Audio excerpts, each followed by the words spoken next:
Pecudê. O nome da Perachá é Pecudê, Pecudê com a letra P. Mas quando você lê a Perachá lá dentro, tu diz, ele é Fecudei Amishkan. Por que se tira, então, o gaguejo de dentro da letra P? Porque ela vem depois de uma letra que faz parte do nome de Deus. Ele acaba com Re. Então, por exemplo, Aleph, Re, Yod, Vav, em seguida vier uma letra com gaguejo dentro, esse gaguejo sai. Então, daqui a gente vê a força que tem a pronúncia de uma das letras que compõe o nome do Eterno, daquele nome oculto do Eterno, que vai envolver também o Aleph. Então, ele é Fecudei. Bom, aqui Moshe está trazendo, então, as contas da construção do tabernáculo. Tudo que foi trazido para o povo, como foi ordenado a fazer, quem foi responsável pelas tarefas. Temos ali Bezalel, Ben-Hur, Ben-Uri, Ben-Hur. Temos também a Roliav, Ben-Arquissamar, e Matedan. Então, todos esses foram contabilizados e colocados no papel e ficaram até para a posteridade, como a gente vê agora, a gente estuda falando deles. E aqui já percebi também a questão dos nomes. Bezalel, quer dizer, na sombra do Eterno, o nome dele. Ben-Uri, eu de Uri. O que é Uri? A luz do Eterno, da tribo de Yehudá. A tribo de Yehudá era a tribo mais importante, digamos assim, dentre os irmãos. E era aquela tribo que comandava, que ia sempre na frente. E quem era a última tribo? A tribo de Dan. Então, daqui a gente vê o outro responsável da tribo de Dan também participando ativamente dessa construção. O nome dele, Aholiab. O que é Aholiab? Aholiab, da palavra Orel. Orel é a tenda. Então, Aholiab, minha tenda é para o Pai e para Deus. Filho Ben-Arquissamar. O que é Arquissamar? Arqui é meu irmão, Samar que dá apoio. Então, a gente vê que os nomes são realmente indicativos da importância que essas pessoas tinham dentro do povo. Então, eles construíram, fizeram tudo devidamente como a Torá ordenou. A gente leu isso nas parashotas anteriores. Os detalhes, as minúcias, tudo isso foi feito. Tudo isso foi feito. E temos também a presença das doações das mulheres.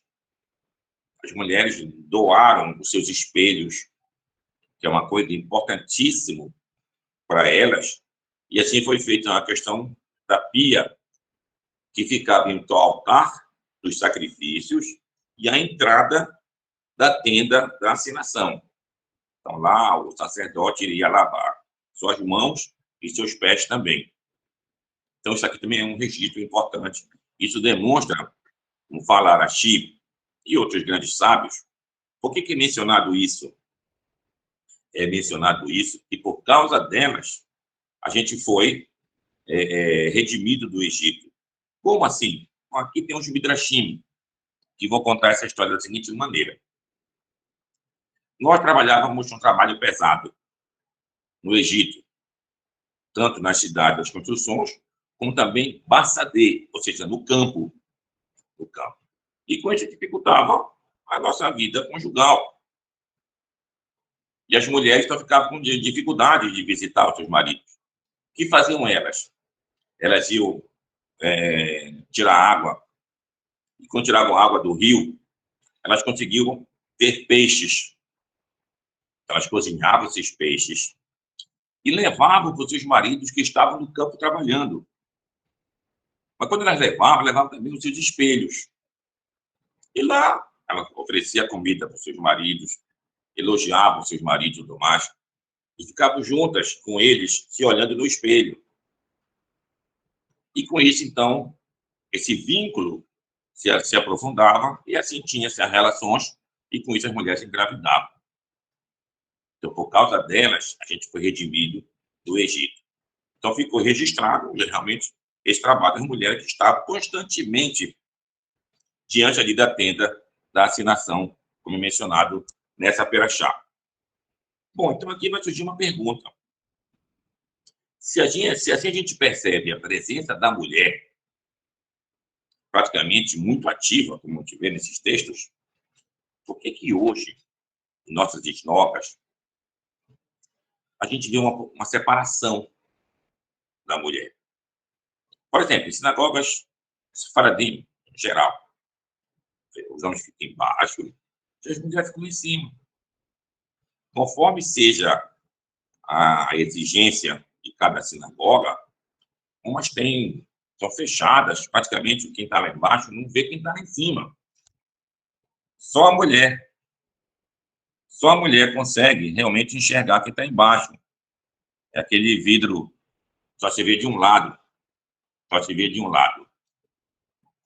Em outras sinagogas, fica embaixo as mulheres também. Mas de maneira também muito fechado. As sinagogas um pouquinho mais moderadas, se tem realmente uma visão maior da presença das mulheres. Mas, de qualquer maneira, é separado. Mas por que essa separação? Não lê no texto aí a participação ativa delas. Bom, então aqui surgiu um episódio que causou esse problema, que, portanto, daí foi separado a presença das mulheres diretamente no santuário. Aqui, ó, Samuel 1, capítulo 2. Capítulo 2, versículo 22. A partir do versículo 22. Olha essa história que é contada aqui. A partir do versículo 22. Ó. O que é contado? E os filhos de Eli eram homens. Eli era aquele sacerdote anterior ao Samuel. E os filhos de Eli eram homens desprezíveis, que não conheciam o Eterno.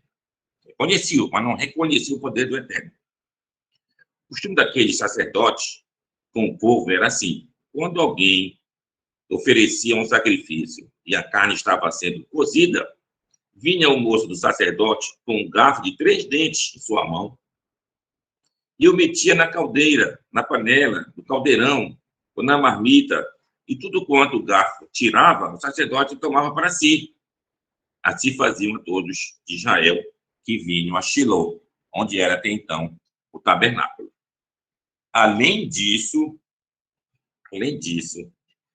antes de queimar a gordura, vinha o moço do sacerdote e dizia ao homem que sacrificava: dá a carne de assar para o sacerdote, porque não tomará de ti carne cozida, senão crua.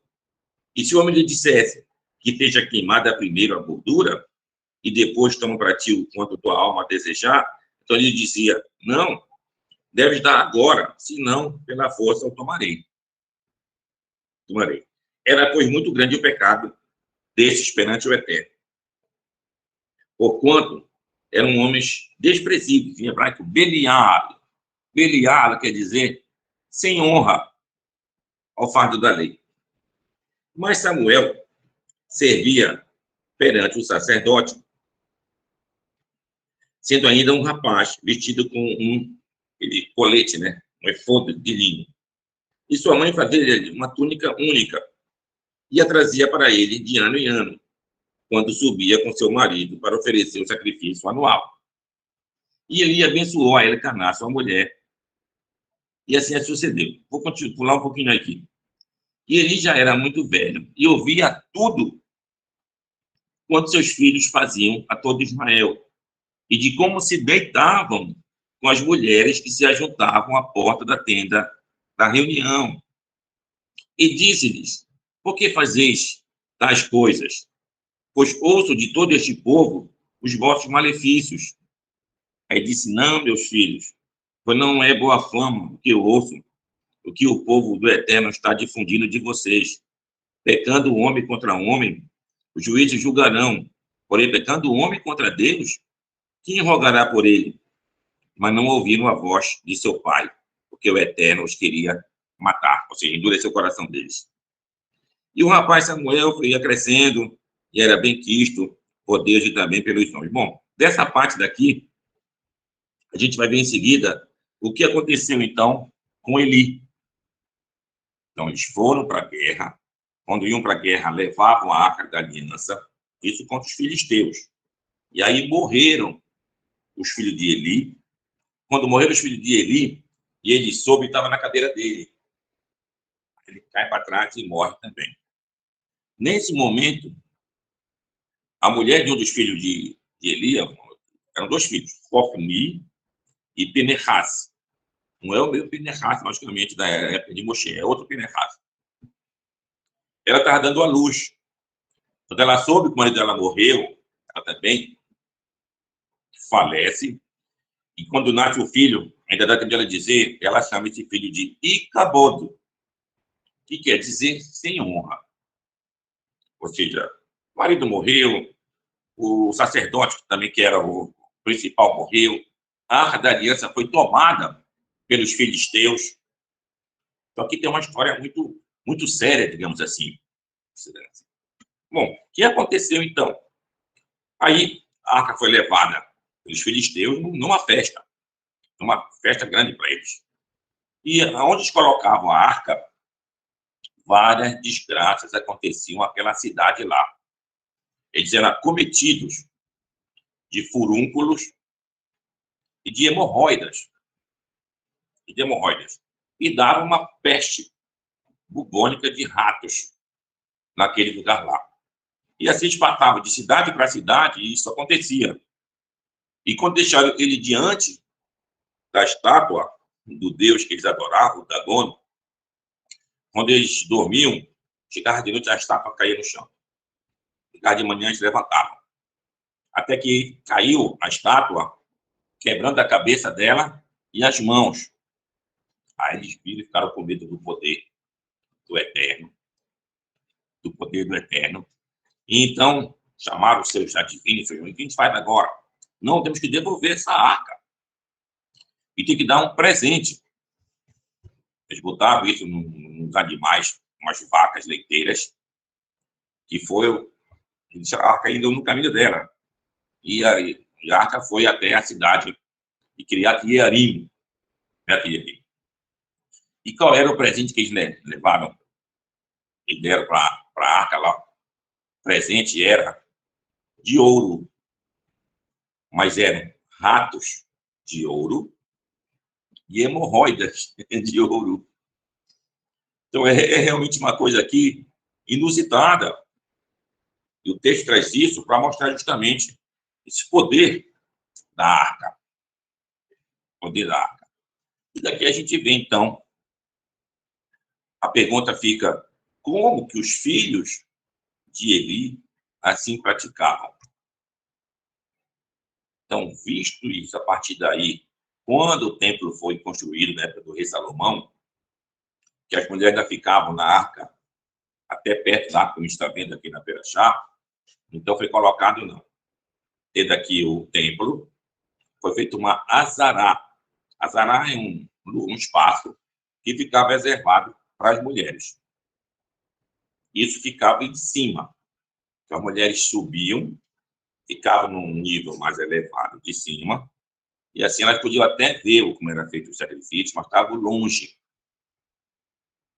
Então, depois que as sinagogas vieram também, e de uma certa maneira, substituir o templo, então as mulheres, em geral, ficam em cima das sinagogas, imitando como era no templo, para evitar esse tipo de problema internamente.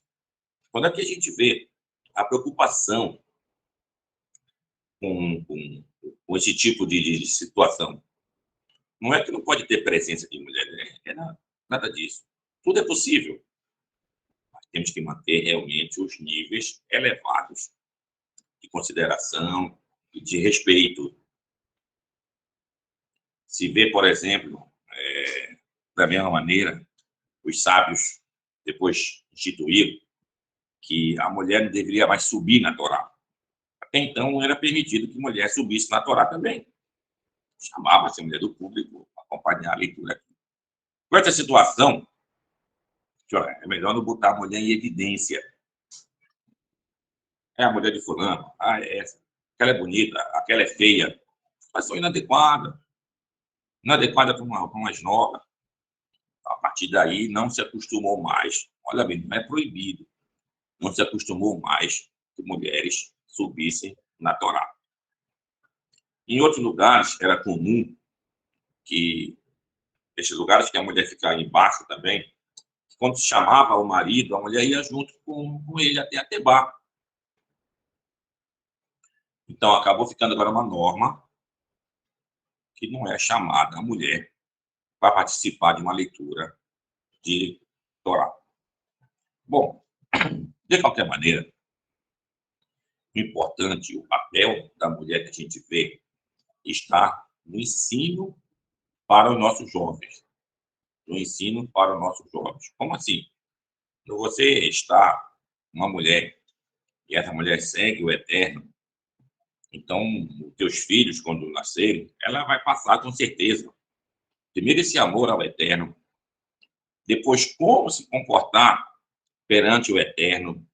Enquanto o marido vai primeiro para a esnoga logo, a mulher vai preparar o filho para ir e tudo mais, vai chegar um pouquinho mais tarde, está levando aquela criança para a esnoga. E aquela criança vai se acostumando, se acostumando. No começo, ela ainda sobra em cima com a mãe dela, é uma criança. Vai crescendo, vai ficando mais lá embaixo com o pai. Aí vai aprendendo as canções da esnoga, vai aprendendo a leitura, vai aprendendo como se lê uma perachá e qual é o stamim, uma haftará, e também a sua cantilação é adequada. Tudo isso mantém realmente respeito muito grande para com o estudo da Torá. Então, é o que diz o Pirkei Avot. No começo, você vai estudar logo toda a Torá, depois o Taná. Quando chegar lá para os 15 anos, ele vai adentrar no mundo do Talmud.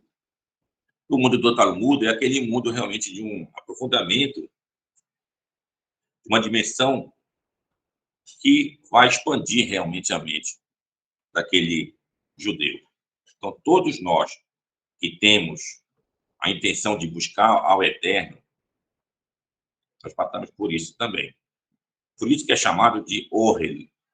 Ohel Moed, tenda da assinação, ou então tenda da reunião, ou então tenda da congregação, como é dito na Perachá do Kitissá. Todo aquele que busca ao Eterno se dirigia a essa tenda. Essa tenda que de lá que é ensinado a Torá, de lá que é passado a palavra do Eterno. Da mesma maneira que a gente vê em relação ao Yaakov, nosso patriarca. O que é dito dele? Ish Yoshev Halim, era um homem que se sentava nas tendas. Aí a pergunta assim, mas isso é novidade? Onde é que a pessoa ia sentar a não ser na sua tenda? Ah, aqui está na sua tenda, tenda de estudos da Torá. Da mesma maneira, a gente vai mais para trás ainda, na época de Shem, filho de Noa. Lá é dito que Yefet iria habitar também nas tendas de Shem. Quer dizer isso, no estudo da Torá.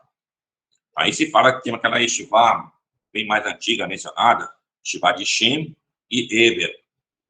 Então, se ensinava a Torá mesmo antes dos patriarcas. Então, a Torá realmente ela tem uma difusão para toda a humanidade. Para toda a humanidade. Todo aquele que o seu coração o compelir para fazer o serviço divino, deve estar aberta a porta para ele chegar e se aprofundar e cumprir os mandamentos. E cumprir todos os mandamentos. Logicamente que as coisas se dão de uma maneira paulatina. Você vai aumentando aquilo ali. Em certo momento, a dificuldade impede isso, impede aquilo. Tá? Faz parte. Mas você vai aumentando. Você aumentando até o nível que você deve realmente fazer o serviço ao Eterno. Logicamente que o serviço ao Eterno ele exige o que é chamado de equilíbrio. Nem muito e nem pouco. Isso é difícil. Isso é difícil. A gente percebe pessoas que estão no muito. Tudo dele que já tem para cumprir é a exigência máxima do cumprimento da Torá. E tem aquele que é o mínimo. Não, espera aqui. A pergunta é quem é o certo? Ah, o certo é o equilíbrio entre um e outro. Então, o Raham, que estiver comandando uma certa comunidade, uma certa esnoga, ele tem que ter realmente esse equilíbrio na cabeça dele. Perceber o público dele, se aquele público está apto para receber, digamos assim, uma exigência maior, ou então é melhor ele ser mais leniente e subir em outras situações. Então, é isso que se vê realmente que a gente deve fazer. Vou dar um pequeno exemplo. Nós somos cacheiro, comemos somente cacheiro. Como alguém já deve ter observado, existem certos níveis de cachuruto. Tem aquele que está lá no topo, só come aquilo que tiver na lista verde, só come aquilo que foi estritamente cacheiro. Aí, o que acontece com ele? Ele é um mérito? É um mérito. Tá, mas ele pode ir na casa do irmão dele, que come da lista amarela? Ele pode ir na casa de uma outra pessoa que é menos ligada nisso? Aí não vai. Isso é um demérito. A verdade é que ele subiu tanto, ele acabou com outras bases de uma congregação judaica. A relação entre seus semelhantes. Então, tem que ter realmente um equilíbrio. Essa é a parte principal. Nós, ao termos de equilíbrio, vou poder me relacionar esse com aquele e levar todos para um patamar realmente bem alto. Nessas comunidades judaicas que nós tínhamos na Espanha, por exemplo, os judeus foram expulsos, Espanha e Portugal, foram obrigados a se converterem ao cristianismo, tiveram aqueles que conseguiram fugir ou para o Marrocos, norte da África, outros foram até a Turquia, outros foram para a Holanda, Inglaterra e França. Conseguiram outras coisas, mas eram comunidades que dentro delas funcionavam em paz, tanto aquele que era mais exigente, como aquele mais leniente. Mas todos eles estavam emanados do serviço divino. Em comunidades do leste europeu, se deu um pouco diferente esse fenômeno. O que aconteceu lá? Tinha aqueles que eram bastante exigentes e acabaram, então, formando os lenientes por completo e ficaram numa disputa, não conseguiam conviver juntos. Então, isso tem que tomar muito cuidado nas nossas comunidades. Ter uma visão completa. Outros exemplos que eu vou dar para vocês.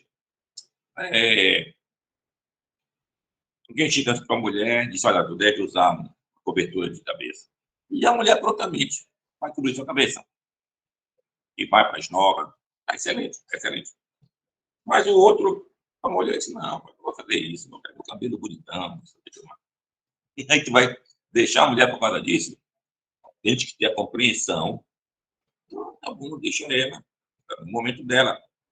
Então, isso não deve ser o motivo para a gente fazer separação. A situação, as bases da lei que eu devo realmente fincar e não mudar. Por exemplo, chamar Israel, a crença do único Deus, as festividades, tudo que está escrito no texto, tá certo. Para outras coisas, eu uso paletó quando vou para a sinagoga, outro vem sem paletó para a sinagoga. Tá bom. Logicamente que isso às vezes varia com o tempo.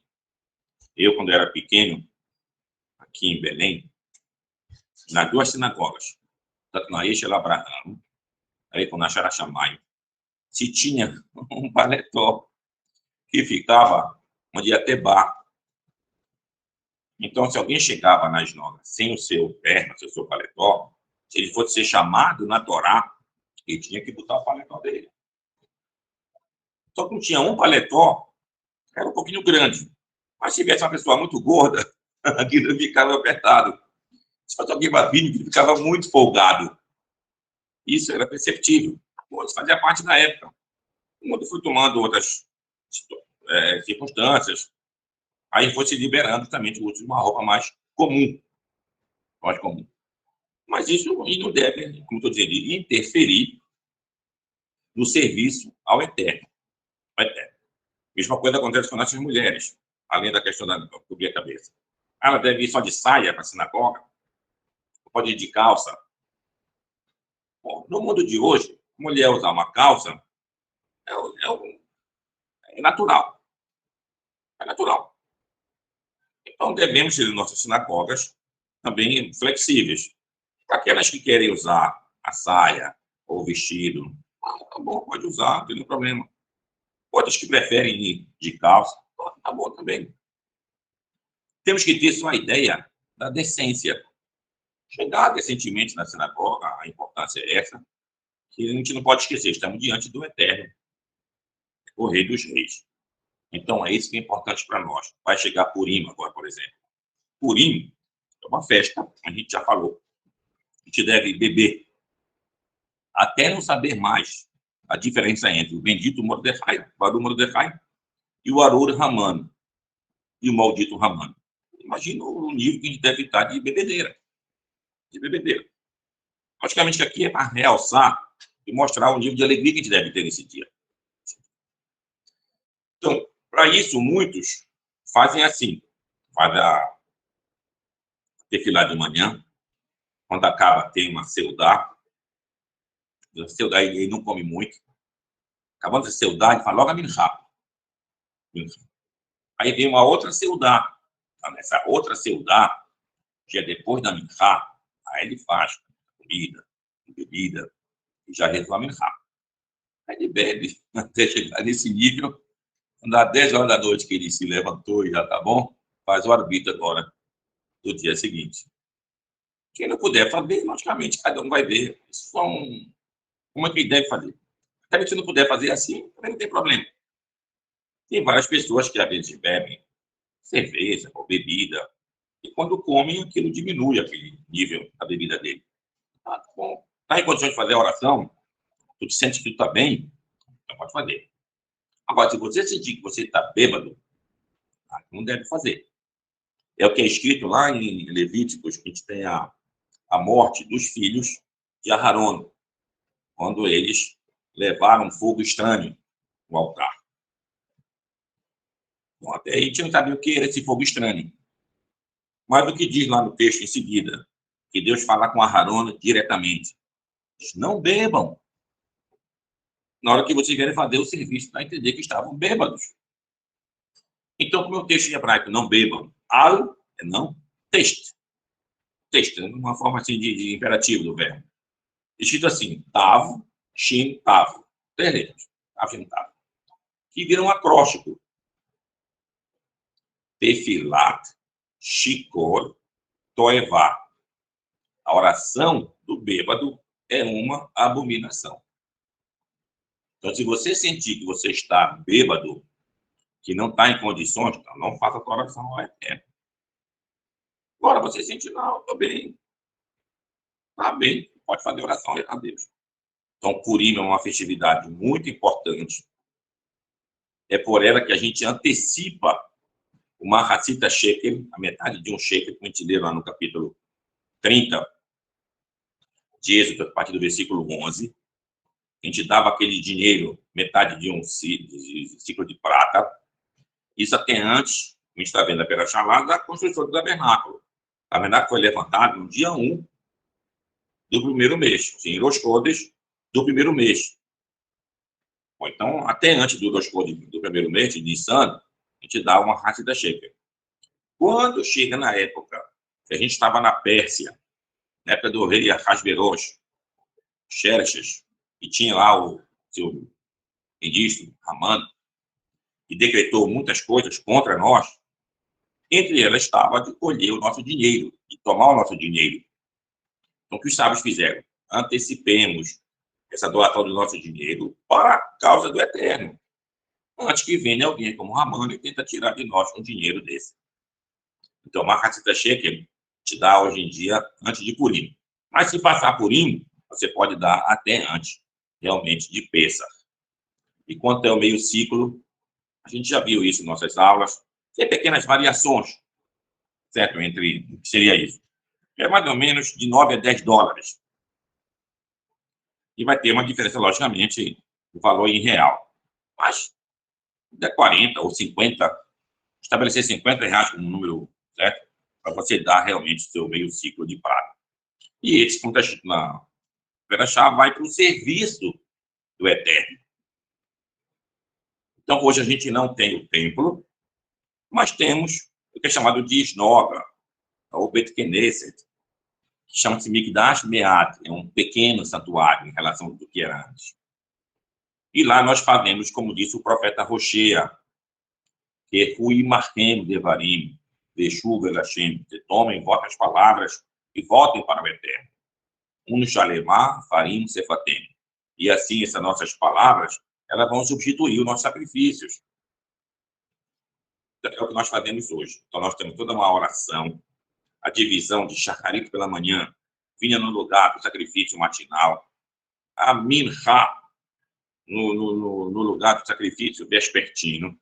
O que sobrava desse sacrifício vespertino que era ingerido à noite, nós fazemos o arbítrio. O arbítrio. Por esse mesmo motivo, que tanto no shacharit da minha, se estiver minhando, você faz a repetição da midá. Mas no arbítrio você não faz mais a repetição da midá. Ela só vinha no lugar do que sobrava do sacrifício da tarde. Então, dessa maneira, é o nosso serviço divino.